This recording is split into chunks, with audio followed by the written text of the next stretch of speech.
وبركاته. بسم الله والحمد لله والصلاة والسلام على رسول الله وبعد.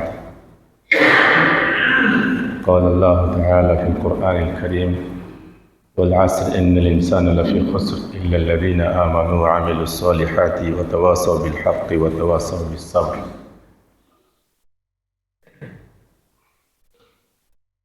অত্যন্ত সম্মানীয় উপস্থিতি, আজকের এই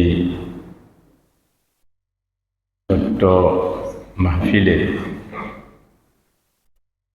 জামে মসজিদে যে বিষয় নিয়ে আলোচনা করব সেটি হচ্ছে দ্বীনে ইসলামের শিক্ষা বা দ্বীনি শিক্ষার সহিত আধুনিক শিক্ষার গুরুত্ব।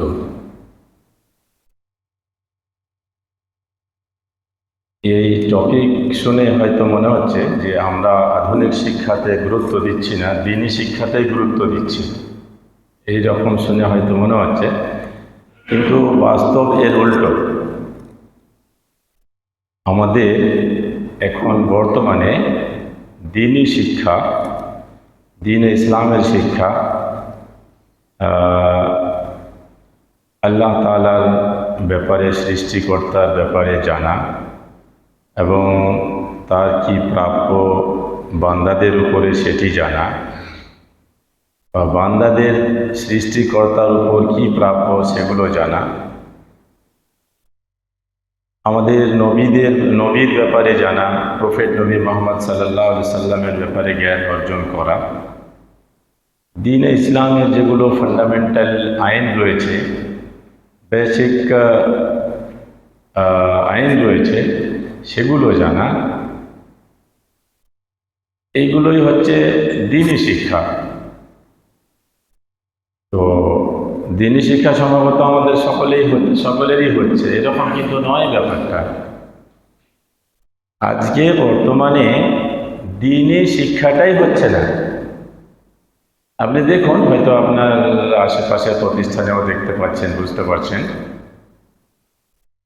মাদ্রাসা যতগুলো রয়েছে, নিজামিয়া মাদ্রাসা, বিশেষ করে আমাদের পশ্চিমবঙ্গে শুধু না, সারা ভারত জুড়ে নিজামিয়া মাদ্রাসা যত রয়েছে, সেখানে ছাত্রর সংখ্যা না, পার্সেন্টেজ অনেক কমেছে। 2024-এর সার্ভে অনুযায়ী মাদ্রাসা পড়ুয়া ছাত্রদের পার্সেন্টেজ হচ্ছে 2.5%, মানে 2.5%। তাহলে বাকি ছাত্র আমাদের কোথায়? এর মানে মাদ্রাসাতেও ছেলেরা পড়াশোনা করছে না। কোথায় তাহলে গেল এই ছেলেরা? পড়াশোনা তো করছে মাশাআল্লাহ, আজকে আলহামদুলিল্লাহ পড়াশোনার দিক দিয়ে অনেকেই এগিয়ে পড়াশোনা করছে, কিন্তু মাদ্রাসাতে নয়। স্কুলে পড়াশোনা করছে, একাডেমিতে পড়াশোনা করছে, মিশনে পড়াশোনা করছে, কলেজে পড়াশোনা করছে, ইউনিভার্সিটিতে পড়াশোনা করছে। তো সেই সব জায়গাতে কি সত্যিকারে দ্বীনে ইসলামের শিক্ষা হচ্ছে?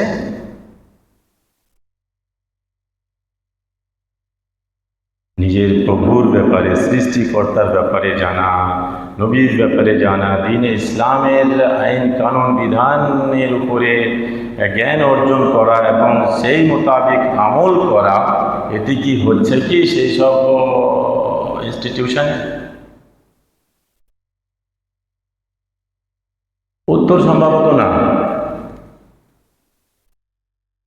যদি হয় তাহলে আজকে আমাদের সমাজে নামাজ কোথায়? আপনার এই জুমা মসজিদ, যতগুলো মুসাল্লিয়ান কিরাম মাগরিবের নামাজে আসলেন, সত্যি কি এতটি মুসাল্লিয়ান, এতটি নামাজি লোক, এতটি লোক আছে, এর ছাড়া লোক নেই নামাজ পড়ার? না, লোক আছে কিন্তু নামাজে আসছে না।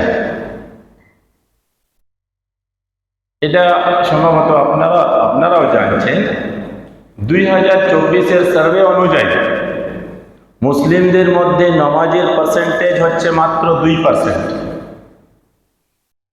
মাত্র 2%। তাহলে কোথায় দ্বীনি শিক্ষা? যে শিক্ষা ইসলামের মেরুদণ্ড, দ্বীনে ইসলামের প্রথম আইন হচ্ছে শিক্ষা অর্জন করার অর্ডার, ইকরা।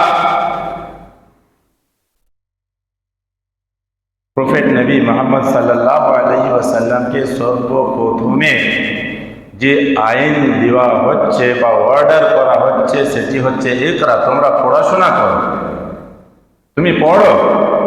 সে পড়ো কি? সে প্রভুর নামে, যে প্রভু তোমাকে সৃষ্টি করেছে। তাহলে যেই ধর্মের প্রথম আইন হচ্ছে পড়ো,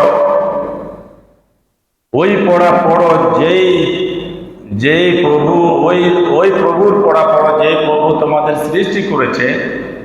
সেই ধর্মের ধার্মিকেরা সত্যি কি এই আইন পালন করেছেন?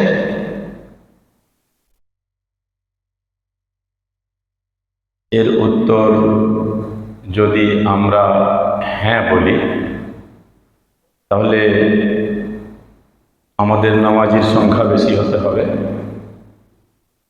ধর্ম পালনকারীর সংখ্যা বেশি হতে হবে। কিন্তু কোথায়? আজকে 2% কেন নামাজি? আজকে নিজামিয়া মাদ্রাসায় শুধুমাত্র 2.5% কেন পড়ুয়া ছাত্র? এর মানে যে আমরা বাস্তবে এই আইন পালন করিনি। দ্বীনি শিক্ষার গুরুত্ব যদি দেখতে চান, তাহলে ইমাম বুখারী রাহিমাহুল্লাহ, ওনার বই সহিহ বুখারী আপনাদের সকলেরই জানা আছে আশা করি। আসাহুল কিতাবি বাদা কিতাবিল্লাহ, কোরআনে কারীমের পর সবচাইতে সঠিক বই হচ্ছে সহিহ বুখারী। সহিহ বুখারীতে ইমাম বুখারী রাহিমাহুল্লাহ বলছেন, বাবুল ইলমি ক্বাবলাল কওলি ওয়াল আমাল, শিক্ষা অর্জন করা জরুরি কথা বলা এবং আমল করার পূর্বে। আমি কোনো কথা বলবো তো আগে তার জ্ঞানটা আমাকে হতে হবে, আপনাকে হতে হবে। কোনো কাজ করব, কর্ম করব, সেই কর্মের জ্ঞান আসতে হবে। তো সেই জ্ঞানটাই হচ্ছে আমাদের শিক্ষা। আমরা শিক্ষাই অর্জন করি না সাধারণত। আমরা জানতে চাই না যে আল্লাহকে কোথায়, কি তার প্রাপ্য, আমাদের কি প্রাপ্য, নবীকে এবং ওনার কি প্রাপ্য, আমাদের কি ওনার উপরে প্রাপ্য, দ্বীনে ইসলাম কি, নামাজের কত আরকান, কত শুরুত, কত ওয়াজিবাত, কত মুস্তাহাব্বাত, কত সুনান, রোজার কত আরকান, কত শুরুত, কত ওয়াজিবাত, কত সুনান, হজের কত কি, আমরা কই জানা আছে? আমাদের সকলেরই জানা আছে এগুলো? সম্ভবত নয়। তো বাস্তবে যদি দেখা যায়, তাহলে দ্বীনি শিক্ষাকেই আমরা হারিয়ে ফেলেছি। যেখানে দ্বীনি শিক্ষার ব্যাপারে আল্লাহর রাসূল সাল্লাল্লাহু আলাইহি ওয়াসাল্লাম বললেন, তালাবুল ইলমি ফরিযাতুন আলা কুল্লি মুসলিম, প্রত্যেক মুসলিম নরনারীর উপর শিক্ষা অর্জন করা ফরজ। আমরা ফরজের কথা তো বুঝতে পারছি, ফরিযাতুন মানে ফরজ, ফরজ মানে করলে নেকি, না করলে পাপ। তো আমাদের এই শিক্ষা, দ্বীনি শিক্ষা, দ্বীনে ইসলামের আইন কানুনের শিক্ষা, এইটি এখন বর্তমানে খুব সীমিত হয়ে গেছে। আমাদের এই শিক্ষার প্রয়োজন আছে। এই শিক্ষার দিকে আমাদের এগোতে হবে। এই যে 2-2.5% শিক্ষার্থী আছে এই ময়দানে, এটিও কিন্তু পয়সাওয়ালা বা সামর্থ্যবান পরিবারের নয়। যারা রিচ পরিবার থেকে আসে তাদের মধ্যে থেকে কিন্তু নয়, তাদের মধ্যে 0.5%ও নেই। ওরা মাদ্রাসাতে শিক্ষাদান করতেই দেয় না ছেলেদের, কারণ হচ্ছে যে সেখানে লাইফ নেই। ওরা বলতে চায় সেখানে লাইফ নেই, পড়াশোনা নেই, কিছু নেই, অনেক কিছু। যাই হোক, আধুনিক শিক্ষা অর্জন করতে হবে কি হবে না এর ব্যাপারেও আমি আলোচনা বলবো। আধুনিক শিক্ষাও অর্জন করতে হবে, কিন্তু প্রথমে দিনই শিক্ষা। আপনার ছেলে পৃথিবীতে আসলো, আসার পরে ওর ডান কানে আযান এবং বাম কানে তাকবীর দিতে হবে। এটা আল্লাহু আকবার, প্রভুর শিক্ষা, প্রভুর জ্ঞান দেওয়া। এখান থেকে আরম্ভ হয়ে গেল দিনই শিক্ষা। তার সামনে খারাপ কথা বলতে হবে না, গালিগালাজ করতে হবে না,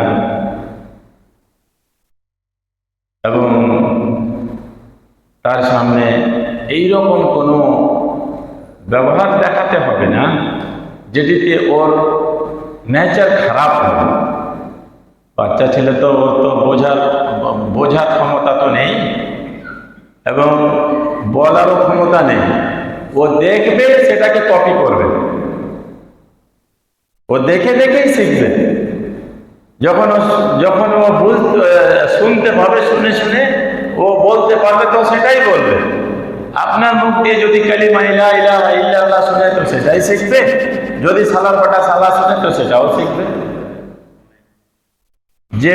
যেটা আপনি বলবেন সেটাই শিখবে, সেটাই ও কপি করবে। তো যাই হোক, আমাদের দ্বীনি শিক্ষা অত্যন্ত গুরুত্ব রয়েছে। এর ব্যাপারে আল্লাহর রাসূল সাল্লাল্লাহু আলাইহি ওয়াসাল্লাম তালাবুল ইলমি ফরিদাতুন আলা কুল্লি মুসলিমিন বলেছেন। এটা শুধুমাত্র গরিব, দরিদ্র, অতি দরিদ্রর ক্ষেত্রে নয়, সকলের ক্ষেত্রে। একজন গরিব পরিবার থেকে আসে, তার জন্য যেমন দ্বীন ইসলামের শিক্ষা অর্জন করা জরুরি, অনুরূপভাবে যারা ধনী পরিবার থেকে আসে, পুঁজিপতি পরিবার থেকে আসে, তাদের উপরেও দ্বীন ইসলাম শিক্ষা অর্জন করা জরুরি। যদি সে শিক্ষা অর্জন করে তাহলে নেকি পাবে, আর যদি না করে তাহলে পাপ হবে। আর এটা আপনাকে এইভাবে বোঝাই যে দ্বীনে ইসলাম শিক্ষা করা, একটা হচ্ছে দ্বীনে ইসলামের মেন আইনগুলো জানা, এটা জরুরি, এটা ফরজ। যেগুলো না জানলে আপনি ইবাদতই করতে পারবেন না, এটা ফরজ। প্রত্যেক ব্যক্তি, নরনারীর উপরে ফরজ আইন। আর বাকি ধরুন বিস্তারিতভাবে জানা, যেমন ধরুন কিডনি ট্রান্সপ্লান্ট করা চলবে কি চলবে না, একজনের কিডনি অন্যজনকে দেওয়া চলবে কি চলবে না, ইসলাম কি বলছে, একজনের পা কেটে অন্যজনের পা জোড়ানো চলবে কি চলবে না, ও আর মারা যাবে, ওর টাইম বেশি নেই, সেটা করা যাবে কি যাবে না, একজন চোখ ডোনেট করলো, সেই তার চোখ দিয়ে অন্যজনের চোখ লাগা যাবে কি যাবে না, এগুলো ধরুন কঠিন, টাফ মশলা মশাইল। এই ধরনের মশলা মশাইল সবাইকে জানা প্রয়োজন নেই। এলাকার অঞ্চলের কিছু লোক যদি জানে তো যথেষ্ট। এটা হচ্ছে ফরজে কিফায়া। সকলকে ডিটেইলস ভাবে জানতে হবে, খুঁটিনাটি করে জানতে হবে, পুঙ্খানুপুঙ্খানুভাবে জানতে হবে, এটা জরুরি নয়। যতটাতে আপনি আল্লাহর ইবাদত করতে পারবেন অতটা জানা জরুরি, আর বাকি যেগুলো আছে ওগুলো সকলকে জানা জরুরি না, ফরজ নয়। অনুরূপভাবে আধুনিক শিক্ষার ব্যাপারটা, আধুনিক শিক্ষা এটাও জরুরি। আল্লাহ তাআলা কোরআনে কারিমে কি বলছেন? রব্বানা আতিনা ফিদ দুনিয়া হাসানা ওয়া ফিল আখিরাতি হাসানা ওয়া কিনা আযাবান নার। হে প্রভু, আমাদের তুমি দুনিয়াতে হাসানা দাও, দুনিয়াতে হাসানা মানে খের, ভালো, এর মানে আমরা যেন ভালোভাবে জীবনযাপন করতে পারি, মাল আছে, দৌলত আছে, একে অপরের সঙ্গে ভালোভাবে মিলেমিশে চলতে পারি, ঠিকঠাক জীবনযাপন করতে পারি। সফরের জন্য, ট্রাভেলসের জন্য যেন আমাদের ভালো ব্যবস্থা হয় ইত্যাদি। এটা হচ্ছে পৃথিবীর হাসানা। ভালো খেতে পাই, ভালো করতে পাই, এগুলো। ওয়াফিল আখিরাতে হাসানা, শুধু পৃথিবী নয়, কিন্তু মরার পরেও যেন আমি হাসানা পাই, অর্থাৎ জান্নাত। ওয়াকিনা আযাবান নার, আর শুধু জান্নাত তো আল্লাহ তাআলা তুমি আমাদের দিবে, কিন্তু এটা নয় যে আমাদের জাহান্নামে জ্বালানোর পরে দিবে, সরাসরি আমাকে যেন জান্নাত আমি যেন পাই। জাহান্নামে জ্বলার পরে যদি জান্নাতে যাওয়া হয় তাহলে তো সেটাও তো বিরাট বড় ক্ষতি। তো এখানে দেখুন, এই আয়াতের মধ্যে বোঝা যাচ্ছে, মধ্যে থেকে বোঝা যাচ্ছে যে পৃথিবীও চাইতে হবে আল্লাহর কাছে, পৃথিবীও চাইতে হবে। কোরআনে রয়েছে ওয়াআইদ্দু লাহুম মাসতাতা'তুম মিন কুওয়া, তোমরা অস্ত্র শস্ত্র এটাও তোমরা বানাতে শেখো। এটা তো আপনার নামাজে কাজ দেবে না, এটা কোথায় কাজ দেবে? চলাফেরাতে আপনার কাজ দেবে। আমি উত্তর দিনাজপুর থেকে সকালে বেরিয়ে কালিয়াচক আরো ভেতরে 15 কিলোমিটার, আবার এখনই আবার চলে যাব। এটি একটি আবিষ্কার, এটারও মুসলিমদের করা উচিত। ওয়াইদ্দু লাহুম মাসতাতা'তুম মিন কুওয়া, শুধুমাত্র অস্ত্র শস্ত্র বানানো এটা আমাদের কাজ নয়, এটা আরো যেগুলো আমাদের টেকনিক্যালি কাজ হতে পারে সেটাও হতে পারে। আমাদের আবিষ্কারেরও প্রয়োজন। আজকে আলহামদুলিল্লাহ আমরা সবাই বড় এবং পরিবারের মালিক, সবারই ছেলেপিলে আছে, হয়তো মেয়ে আছে, স্ত্রী তো আছেই আছে ইনশাআল্লাহ অনেকেরই। অসুখ বিসুখ হয়, সেটিও আল্লাহর তরফ থেকে। যখন আমরা আমাদের স্ত্রী বা মেয়ে বা মা বা খালা বা পিসি এদের যখন ডাক্তারের কাছে নিয়ে যাই, আমাদের মনটাতে সর্বপ্রথমে বলে যে কোনো মহিলা ডাক্তার কোথাও ভালো আছে কি আছে না, এটা আমাদের মনে হয়। আমার বউকে একজন ইয়াং পুরুষ ডাক্তার দেখবে, পুরুষ ডাক্তার আমার বউর ট্রিটমেন্ট করবে, এটা বিবেকে বাধে না? আপনাদের বিবেকে বাধে না? অবশ্যই। তাহলে এই মহিলা ডাক্তার কোথা থেকে আসবে বলুন? আমার মেয়েকে যদি আমি ডাক্তার বানাই, তাহলে না কালকের ও গাইনা ডাক্তার হবে। আমি আমার মেয়েকে বানালাম না, আপনি আপনার মেয়েকে বানালেন না, কেউ তার মেয়েকে বানালো না, তো কোথা থেকে লেডি ডাক্তার আসবে? এর মানে যে আমি আপনি সারা জীবন অন্যের এহসানের তলে জীবন যাপন করতে চাই। আমরা যেই প্রোডাক্ট তৈরি করলাম না, সেই প্রোডাক্টই আমরা ইউজ করতে চাই। আমাদের কথায় ওয়াইদ্দু লাহুম মাসতাতা'তুম মিন কুওয়া, এর উপরে আমাদের কথাই আমাদের টেকনোলজিও শিখতে হবে, ডাক্তারি শিখতে হবে, সায়েন্স জানতে হবে, সবটাই আমাদের জানতে হবে। তাহলে এটা নয় যে শুধু আমরা এটাই জানবো আর দিনটা জানবো না, এটা নয়। আমাদের দুটোই বরাবর হারে জানতে হবে, দিনকেও জানতে হবে, দুনিয়াকেও জানতে হবে। শুধু আপনি মৌলানা বলবেন, হাদিস কোরআন ফিকহ পড়বেন, নিঃসন্দেহে ভালো এবং প্রয়োজনীয়, কিন্তু তার পরিণাম তো ভালো দেখা যায় না। এটা করে তো দেখছি আমাদের মাদ্রাসার অবস্থা খুব খারাপ, মাদ্রাসাতে ছাত্র নেই, যেসব মাদ্রাসাতে ছাত্র রয়েছে সেগুলো শুধু হস্টেল, পড়াশোনা হয় না। ওখানে হয়তো সেই ছেলে সিনিয়র মাদ্রাসার সিলেবাসের পড়াশোনা করে সেখানকার পরীক্ষাটাও দেবে, অথবা হাই স্কুলের সিলেবাসের পড়াশোনা করে মোটামুটি পড়াশোনা করে সেখানে পরীক্ষাটা দেবে। আপনার মাদ্রাসা আজকে নিজামিয়া মাদ্রাসা হয়ে গেছে শুধু হস্টেল, এটা আপনি জানছেন কি জানছেন না? যদি আমরা আমাদের ছেলে মেয়েকে মৌলানায় যদি বানাতাম, আলেমায় যদি বানাতাম, এটা একটা ভালো ছিল, এটাও একটি ভালো ভালো সাইড ছিল, কিন্তু সেটাও তো হচ্ছে না, সেটাও তো হচ্ছে না। আলেমাই কোথায় বলছে? কোথায় গেল আপনার শিক্ষার হার? যেই 2-2.5% বলা যাচ্ছে দাদা, এটিও শুধু টাইম পাস।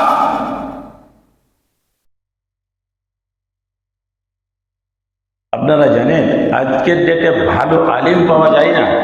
আছে আলহামদুলিল্লাহ, আল্লাহর অনেক বান্দা আছে, পার্সেন্টেজ কম, সংখ্যা কম, তো ভালো কোথা থেকে আসবে? আপনার 100 জন যদি ক্যান্ডিডেট হয়, তো সেখান থেকে না আপনি 50টা বাঁচতে পারবেন। আর যদি আপনার ক্যান্ডিডেটই হচ্ছে 10টা, তাহলে আপনি কোথা থেকে 50টা বাঁচবেন? বেছে নিতে পারবেন না। ওই জন্য আজকের যা অবস্থা দেখা যাচ্ছে, মুসলিম উম্মার অবস্থা, তাদের দ্বীনের ব্যাপারে এটা যে দরদ হবে এবং টান হবে তার অবস্থা, মাদারিসে নিজামিয়ার অবস্থা খুব শোচনীয়। আমাদের উম্মা 2 ভাগে বিভক্ত হয়ে গেছে। এক তো কিছু লোক আছে যারা মাদ্রাসাকে ধরে আছে, সেটা হচ্ছে মানে পুয়ার, গরিব, দরিদ্র, অতি দরিদ্র একটা তাবকা। এরা শুধু মাদ্রাসাকে ধরে আছে, তার কারণ যে তাদের কাছে পয়সা নেই, মাদ্রাসাতে পড়াবে, জাগির খাবে ছেলেরা কোনো রকম, আবার ইমামতি করবে, মাদ্রাসাতে পড়াবে ইত্যাদি, এটা বাস্তব। আর দ্বিতীয় একটা তবকা হয়েছে যেটা মিশনকে ধরেছে, মিশন স্কুল একাডেমিকে ধরেছে। তারা ডাক্তার হবে, ইঞ্জিনিয়ার হবে, আইএস হবে, আইপিএস হবে, বিজনেসম্যান হবে, সায়েন্টিস্ট হবে ইত্যাদি। এখানে আমরা দেখছি মাদ্রাসাতে আলহামদুলিল্লাহ দিন রয়েছে, যে পার্সেন্টই হোক অন্তত পক্ষে এরা নামাজ তো পালন করে। তাদের মধ্যে 95% তো নামাজ পালন করবে ইনশাআল্লাহ, 90%ও করবে, এবং কোরআন তো পড়তে পারবে, তার মিনিং তো বুঝতে পারবে, কিছু পার্সেন্ট তো পারবে। কিন্তু যেখানে বহু সংখ্যক আমাদের ছেলেমেয়েরা পড়াশোনা করছে, সেখানকার কি অবস্থা? সেখানে কি রয়েছে? সেখানে পড়াশোনা করে কি কোরআন পড়তে পারবে, তার মিনিং বুঝতে পারবে, আমল করতে পারবে, আল্লাহকে চিনতে পারবে, নবীকে চিনতে পারবে, ধর্মের উপরে আমল করতে পারবে? আপনি আমাদের ইন্ডিয়াতে একটিও এইরকম পরিবার দেখাতে পারবেন না যে পরিবার বেশি না 100 কোটি টাকার মালিক, 100 কোটি, এবং ওর বাড়িতে কোরআন পড়ার লোক আছে, কোরআন দেখে দেখে ভালোভাবে শুদ্ধভাবে পড়তে পারে। 100 কোটি কিছুই না, আজকের ডেটে 100 কোটি টাকা কিছুই না। তো 100 কোটি টাকার যারা মালিক, তার বাড়িতেও কোরআন দেখে দেখে ভালোভাবে শুদ্ধ করে পড়তে পারবে এইরকম ক্যান্ডিডেট নেই। বাকি যারা 500 কোটি, 1000 কোটি, 2-4 হাজার কোটি টাকার মালিক, তাদের বাড়িতে তো কোরআন শুধু রয়েছে, কিন্তু হয়তো খুলে দেখারও লোক নেই। আমরা আজকের ডেটে অনেক, যদি আমার ছেলে ডাক্তার হয়ে যায় তো খুব এদিক ওদিক ফোন ফান করে বলি এবং ভোজ দিই, পার্টি দিই, যে না আমার ছেলে MBBS পেয়ে গেল, মাশাআল্লাহ। মাশাআল্লাহ তো বলা হয় না, আমার ছেলে MBBS পেয়ে গেল, ছেলে আমার খুব জিনিয়াস ছেলে, MBBS পেয়ে গেল, MDও পেয়ে যাবে, MDও পেয়ে যাবে, আর ভাবছি ওকে FRCS করাবো। আমরা বলি, আমাদের গর্ব হয়, আমার ছেলে ইঞ্জিনিয়ারিং কমপ্লিট করলো, আমেরিকান কোম্পানিতে যাবে, 1 কোটি টাকা প্যাকেজ, বছরের 1 কোটি টাকা প্যাকেজ। আমাদের গর্ব ফিল হয়, করি, কিন্তু আমরা কোনো সময় দেখেছি যে আমার ছেলে তো MBBS পেয়ে গেল, MD পেয়ে যাবে, FRCS করে নেবে, আমার ছেলে বড় প্যাকেজ পেয়ে যাবে, সবটাই ও হয়ে যাবে, কিন্তু সত্যি সত্যি কি ও মুসলিম হয়েছে? তার মধ্যে 5 ওয়াক্ত নামাজ রয়েছে, দ্বীন ইসলামের ফুল কনসেপ্ট রয়েছে? উত্তর সম্ভবত না হবে। তাহলে এই পৃথিবী, যেই পৃথিবীর কোনো দাম নেই, দাদা আপনাকে বেশি চিন্তা করতে হবে না, আপনার শ্বাসটা চলছে তো সেটা আপনি বন্ধ করে দেখুন একবার, কতটা আপনার দাম, কতটা আপনার শক্তি। শ্বাস বন্ধ হলেই শেষ। আমি আপনি কেউ কিন্তু ঘুরে আসতে দেখা যায়নি। আমার বাবা মারা গেলেন, মা মারা গেলেন, দাদা দাদি, নানা নানি ইত্যাদি সবাই মারা গেছেন, আমি তো কেউ কি ফিরে আসতে দেখলাম না। যে গেল তো গেল, শুধু তাদের জন্য দুয়াই করতে হয়, হে আল্লাহ তাদের তুমি মাগফিরাত করো, জান্নাত দান করো। ঘুরে আসতে কেউ কি দেখলাম না। আপনারা দেখেছেন কেউ কি? আশা করি না। তাহলে যদি পৃথিবীর অবস্থা এটাই হয়, তাহলে আমাদের MBBS, MD, doctor, engineer, IAS, IPS সবটাই হয়ে গেল, এতে আমরা গর্ব করলাম, আমার ছেলে একজন ইসলামিক স্কলার হলো, এইভাবে কোনোদিন গর্ব হয়েছে আমাদের?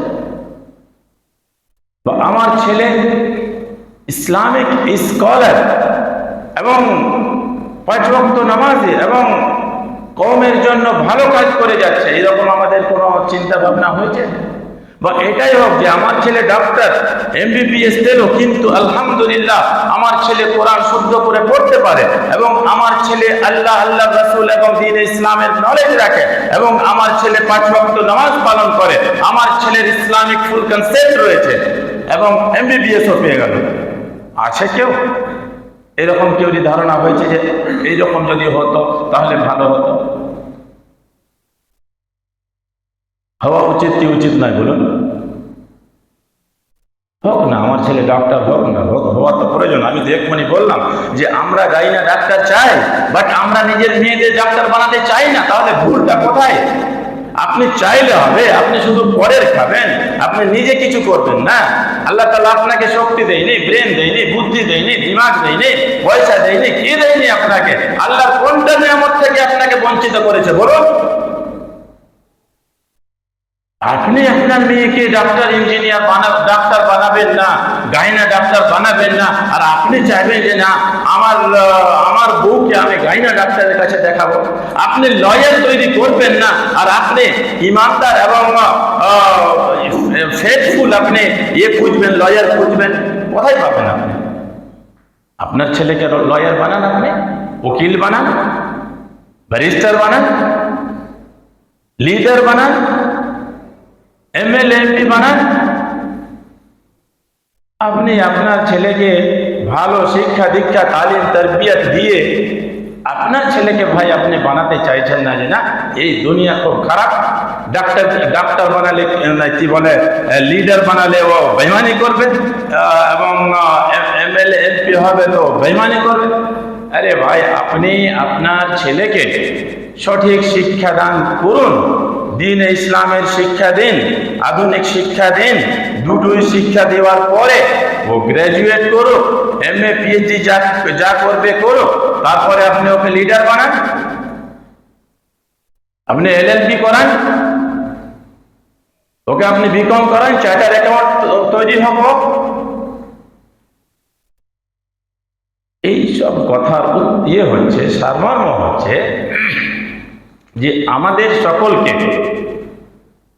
দিনও ধরতে হবে এবং দুনিয়াও ধরতে হবে, দুটোই একই সঙ্গে ধরে আমাদের এগিয়ে যেতে হবে। দিন আমাদের জরুরি, নামাজ ছাড়া কেউ পরিত্রাণ পাবে না, নামাজ ছাড়া পরিত্রাণ নেই, আল্লাহর ইবাদত ছাড়া পরিত্রাণ নেই। এই জন্য আমাদের যখনই পৃথিবীতে সন্তান আসবে, তারপর থেকেই যেন আমাদের সন্তানের ইসলামের তারবিয়ত হতে লাগে, তালিম হতে লাগে। এটা একটা সাইড হতে পারে। আপনারা বলতে পারেন যে ভাই আপনি দ্বীনের এত কথা বলছেন, ইসলামিক শিক্ষার কথা এত বলছেন, এবং তার সঙ্গে সঙ্গে আপনি আবার আধুনিক শিক্ষার কথা বলছেন, এই ধরনের প্রতিষ্ঠান কোথায়? যে একটা ছেলে ইসলামিক শিক্ষায় শিক্ষিত হয়ে যাবে, তার সঙ্গে সঙ্গে ও আধুনিক শিক্ষারও শিক্ষিত হয়ে যাবে, এরকম প্রতিষ্ঠান। কারণ যে এখন যা প্রতিষ্ঠানের অবস্থা দেখা যাচ্ছে, যেগুলো নিজামিয়া মাদ্রাসা রয়েছে, ম্যাক্সিমাম জায়গাতেই জাগিরের ব্যবস্থা, মানে বাড়ি বাড়ি গিয়ে খেতে হবে, ছেলেদের বাড়ি বাড়ি গিয়ে খেতে হবে, এবং প্রতি বছর জালসা হবে, সেখানেও চেক নিয়ে প্রত্যেক বাড়িতে কালেকশনের জন্য যেতে হবে, এবং সেখান থেকে পড়া কমপ্লিট করার পরে আবার যখন চাকরি আরম্ভ হবে মাদ্রাসায়, তখন আবার চেক নিয়ে বাড়ি বাড়ি বেরোতে হবে,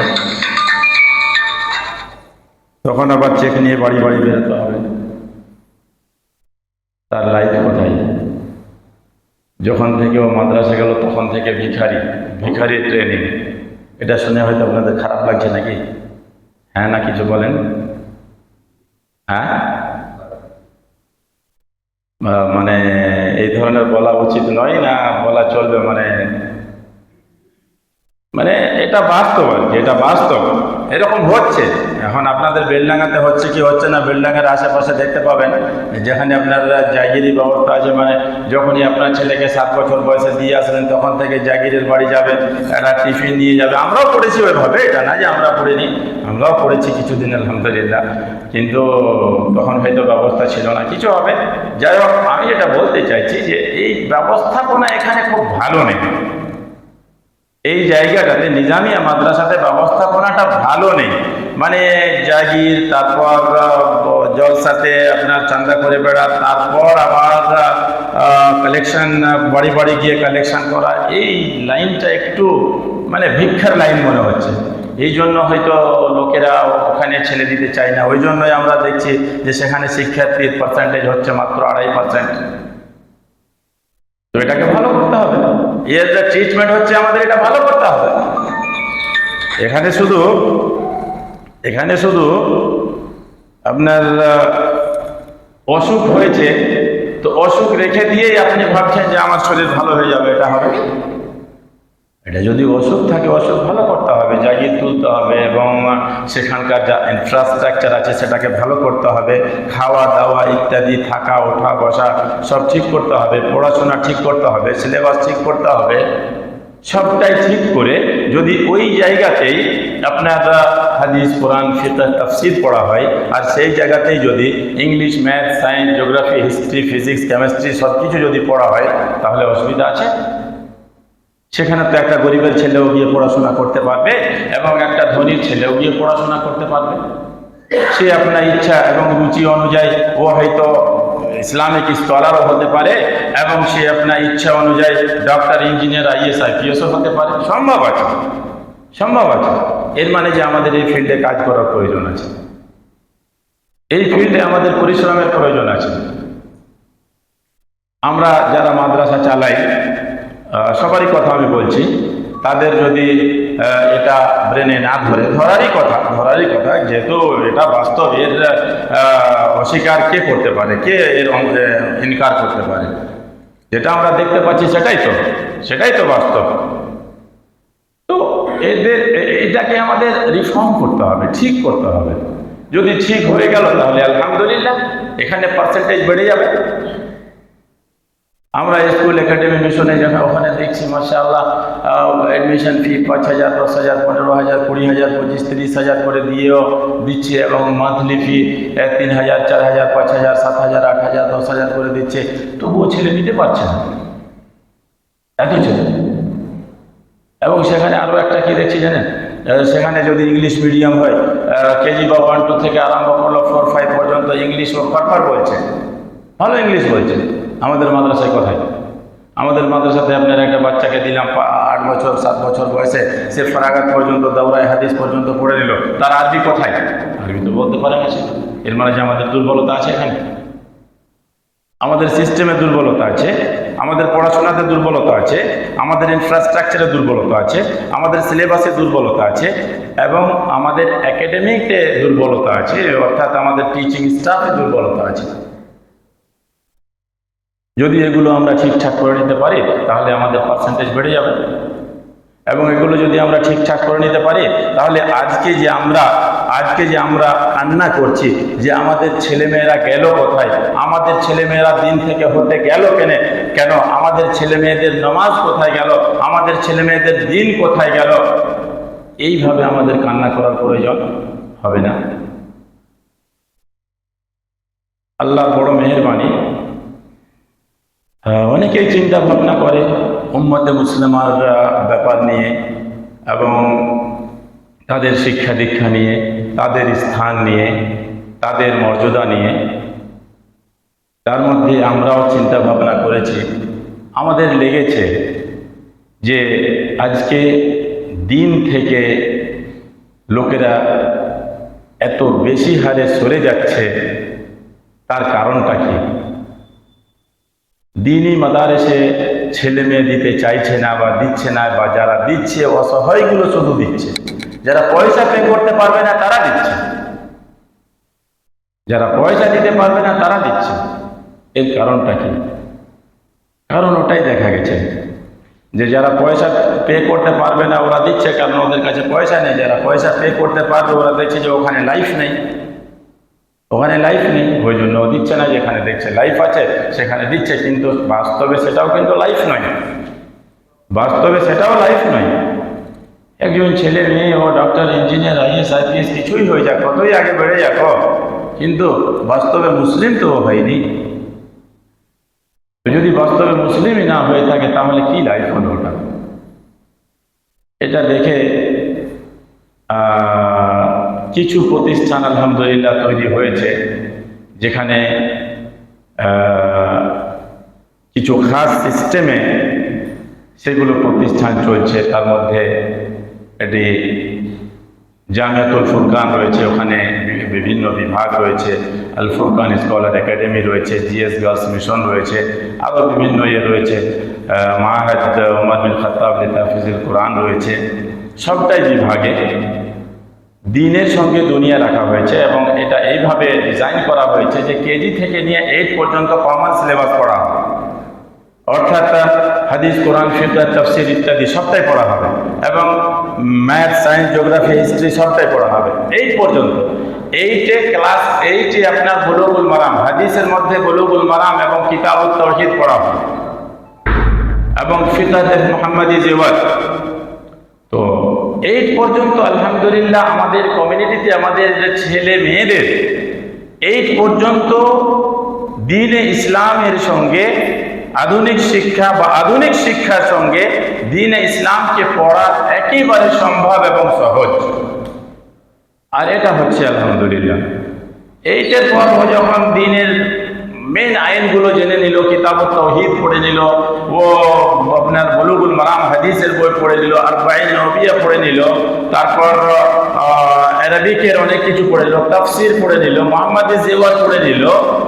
তারপরে যদি ও নাও পড়ে দ্বীনে ইসলামের আইন কানুন, তবু অসুবিধা নেই, তারপর ও হোক না ডাক্তার। যদি ইচ্ছা হয় যে না আমি একজন ভালো ইসলামিক স্কলার হব, তো সিনিয়র মাদ্রাসা থেকে আলিম ফাজিল দিয়ে হয়তো সৌদি আরবের যে কোনো ইউনিভার্সিটি থেকে গ্র্যাজুয়েশন, MA, PhD করতে পারবে। এবং যদি তার রুচি যদি সায়েন্স গ্রুপে থাকে, ও যদি সায়েন্স গ্রুপে ভালো হয়, তাহলে সেই ছেলে হাই স্কুল থেকে মাধ্যমিক, উচ্চ মাধ্যমিক দিয়ে ও ডক্টর, ইঞ্জিনিয়ার, IAS IPS ইত্যাদি সবটাই হতে পারবে। তাহলে ও যদি হাই স্কুলেও যদি চলে যায়, তবুও এই ছেলে বা হাই স্কুল থেকেও যদি পড়াশোনা করে, সে ক্লাস করে না হোক আমাদের মানে সেই প্রতিষ্ঠান থেকে পড়বে, তো ও আলহামদুলিল্লাহ ও লাইনচ্যুত হবে না, কারণ যে দ্বীনে ইসলামের মেন আইন কানুন ও জেনে গেছে। যাই হোক, আমি বলতে চাইছি যে আমাদের সব সময় স্মরণে রাখা প্রয়োজন আছে যে আমরা এজ এ মুসলিম সর্বপ্রথমে আমাদের দিনের খেয়াল রাখতে হবে, দিনের শিক্ষার খেয়াল রাখতে হবে, এবং দিনের শিক্ষা আমাদের ছেলে মেয়েদের দিব, এটা নিয়তে আমাদের এখন থেকেই করতে হবে। আমি টাইম বেশি নেব না, লোক আসছে যাচ্ছে, তো আমার মনে হচ্ছে যে মনে হয় এই আলোচনা ভালো মনে হচ্ছে না। যাই হোক, তো একজন ব্যক্তি একজন হাকিমকে জিজ্ঞাসা করলো যে, হাকিম সাহেব, আমার একটা ছেলে হয়েছে, তো ছেলের তারবিয়ত কিভাবে দেব, কিভাবে লালন পালন করবো, কাইফা রাব্বি ইবনি। তো হাকিম সাহেব বললেন, কাম আমরুহু, তার বয়স কত? তো সেই ভদ্রলোক বললেন, 17 শাহরান, 17 মাস, 17 মাস বয়স। তো হাকিম সাহেব বলছেন, লাকাদ তাআখারতা কাসীরান ফাইন্না তারবিয়াতাল আওলাদি তাবদাউ বিইখতিয়ারিল তুমি অনেক লেট হয়ে গেছো। তারবিয়ত তো মা পছন্দ করা থেকেই আরম্ভ হয়ে যায়। অর্থাৎ আমরা যারাই বিয়ে করেছি, আমাদের বউ তো মা হয়েছে, তো আমরা বউ কেমন পছন্দ করেছি, বউ ভালো পছন্দ করতে হবে, ওখান থেকেই তারবিয়ত আরম্ভ হচ্ছে। আপনি যদি বউ পছন্দ করতে গিয়ে পয়সা কড়ি দেখলেন এবং তার আপনি সৌন্দর্যতা দেখলেন, আরো ইত্যাদি সব কিছু দেখলেন, ওর ব্যবহার দেখলেন না, দিন দেখলেন না, তো সেখানেই আপনার ভুল হয়েছে। হাদিস রয়েছে, তুনকাহুল মারআতু লিআরবাইন, লিমালিহা ওয়া লিজামালিহা ওয়া লিহাসাবিহা ওয়া লিদীনিহা ফাযফার বিযাতিদ দ্বীন। এই 4টে জিনিসের জন্য সাধারণত বিয়ে করা হয়। সৌন্দর্যতা দেখা হয়, হাসাব খানদান দেখা হয়, পয়সা কড়ি দেখা হয়, আছে কি আছে না, না ভুল রং। আপনাকে শুধু দিনটাই দেখতে হয়। ফাযফার বিযাতিদ দ্বীন, দিনদার মহিলাকেই তুমি বউ বানাও, তাহলে হবে কি, ওই দিনদার মহিলা যে 5 ওয়াক্ত নামাজ পালন করবে, রোজা রাখবে, আল্লাহকে জানবে, নবীকে জানবে, ধর্মকে জানবে, এক অপরের সঙ্গে ব্যবহার চমৎকার থাকবে, তার পেট থেকে যে সন্তান জন্ম নিবে সেই সন্তানও তার মতো হবে এবং তার তারবিয়ত তার মতো হবে। এই ঘটনা শোনার উদ্দেশ্য হচ্ছে যে আমাদের লেট হলে হবে না, আমাদের বিয়ের আগে থেকেই চিন্তা করতে হবে যে আমি বউ কেমন নিব, তার পেট থেকে যেন সন্তান ভালো আসে। যদি ভালো আসে তাহলে দুটোই পড়া একরকম পড়বে, সেই ছেলে বা মেয়ে ভালো একজন আদর্শবান ছেলে মেয়ে হবে, কোরআন ভালোভাবে পড়তে পারবে, তার মিনিং বুঝতে পারবে, তার উপরে আমল করতে পারবে, হাদিস পড়তে পারবে, মিনিং বুঝতে পারবে, তার উপরে আমল করতে পারবে, এবং তারপরে পরে যদি ডাক্তার হয়, মহিলা গাইনা ডাক্তার হয়, তাহলে ও কিডনি কাটবে না, সন্তান পেট থেকে বের করতে গিয়ে কিডনি কেটে বের করবে না, ও ইমানদার ডাক্তার হবে। যদি জেন্টস হয় তাহলে ওই রকম ভাবে ও ইমানদার ডাক্তার হবে, ও পেশেন্ট পার্টিকে লুটবে না, পেশেন্ট পার্টির উপর তার দয়া হবে এবং সে ওই ডাক্তারের মাধ্যমে সমাজের সেবা করতে পারবে।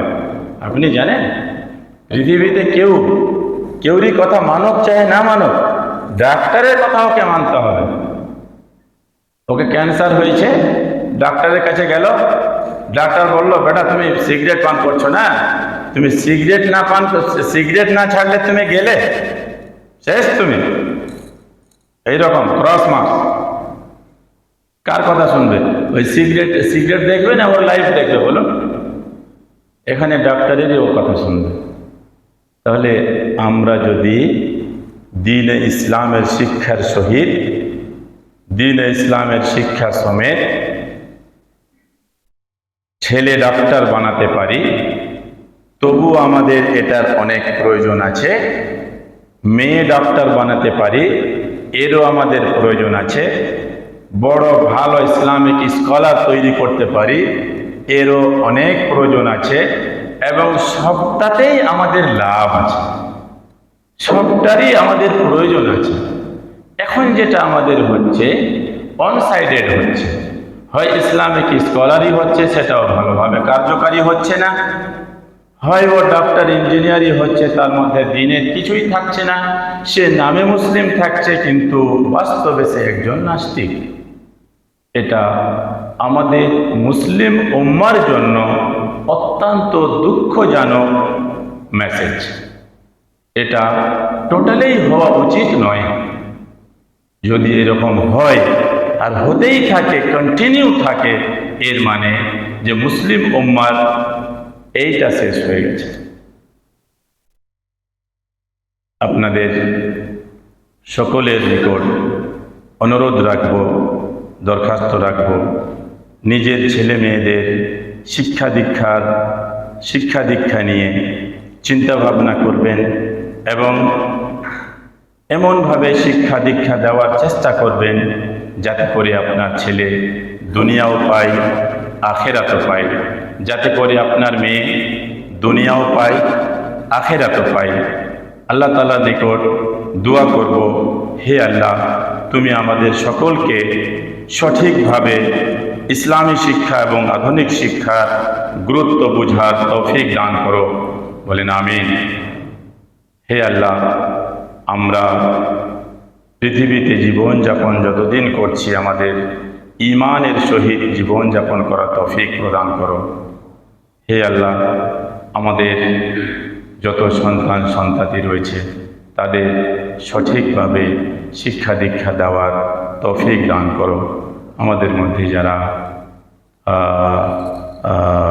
দেনাতে লিপ্ত আছে তাদের দেনা পাওনা পরিশোধ করার তৌফিক দান করো এবং আমাদের সঠিক ইসলাম বুঝে সঠিকভাবে নিজেকে চালার এবং আত্মীয় স্বজন, পাড়া প্রতিবেশী এবং এলাকার লোককে সেই দিকে ভালো দিকে ধাপিত করার তৌফিক দান করো। এবং এই সব কাজে যদি আমাদের কষ্ট হয়, দুঃখ পাই, তাহলে আমাদের ধৈর্য ধারণ করার তৌফিক দান করো। বলেন আমিন। আল্লাহুম্মা সাল্লি আলা মুহাম্মাদিন ওয়া আলা আলি মুহাম্মাদ কামা সাল্লাইতা আলা ইব্রাহিম ওয়া আলা আলি ইব্রাহিম ইন্নাকা হামিদুম মাজিদ। আল্লাহুম্মা বারিক আলা মুহাম্মাদিন ওয়া আলা আলি মুহাম্মাদ কামা বারাকতা আলা ইব্রাহিম ওয়া আলা আলি ইব্রাহিম ইন্নাকা হামিদুম মাজিদ। ওয়া সাল্লাল্লাহু আলা নাবিয়িনা মুহাম্মাদিন ওয়া আলা আলিহি ওয়া সাহবিহি ওয়া সাল্লাম। আসসালামু আলাইকুম ওয়া রাহমাতুল্লাহি ওয়া বারাকাতুহু।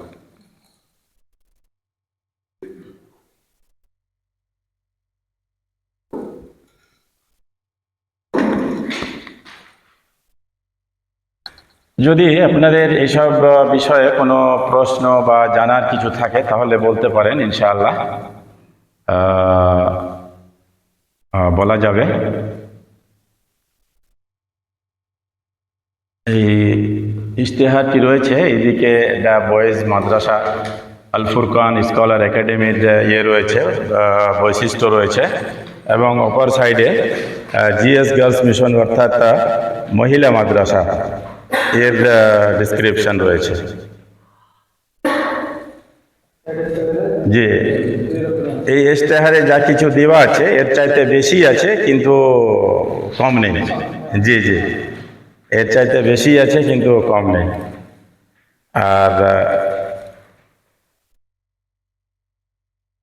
আপনারা এটা অন্য জনের কাছেও করতে পারেন, তাবলীগ করতে পারেন, বলতে পারেন। কারণ মান দাল্লা আলা খাইরিন ফালাহু মিসলু আজরি ফাইলিহি, ভালো কাজের দিকে কেউ যদি একটু গাইড করে তাহলে সে কাজ যে করবে তার মতোই নেকি পাওয়া যাবে।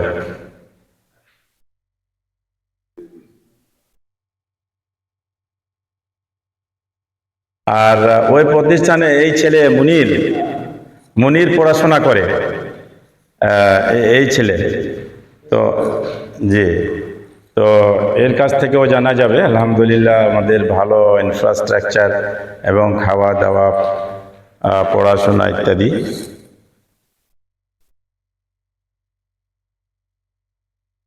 আর এটা আপনারা ভাববেন না যে মৌলানা মাদ্রাসার প্রচারের জন্য এসেছে। আমি আমি বক্তব্য মানে দেওয়া আমার পেশা নয়, কিন্তু আমি যেখানে যাই মানে এই ধরনেরই কথা বলি। আমার স্টার্টিং পয়েন্ট থেকে এই ধরনেরই কথা হয়, এগুলোই বলি। মানে আমাকে লাগে যে আমরা মানে সঠিক পথে চলতে পারছি না, তো আমাদের চলা প্রয়োজন আছে। আমাদের ছেলে মেয়ে নষ্ট হয়ে যাচ্ছে। মানে এই পিরিয়ডটা ওই পিরিয়ড নয় যখন আমরা পড়াশোনা করতাম।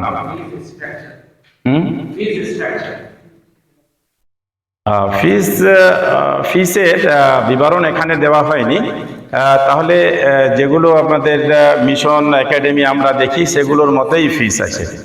মানে স্ট্যান্ডার্ড ফিস আপনার কেজি থেকে 5 পর্যন্ত অ্যাডমিশন ফি 8,000 এবং মান্থলি ফি 5,000।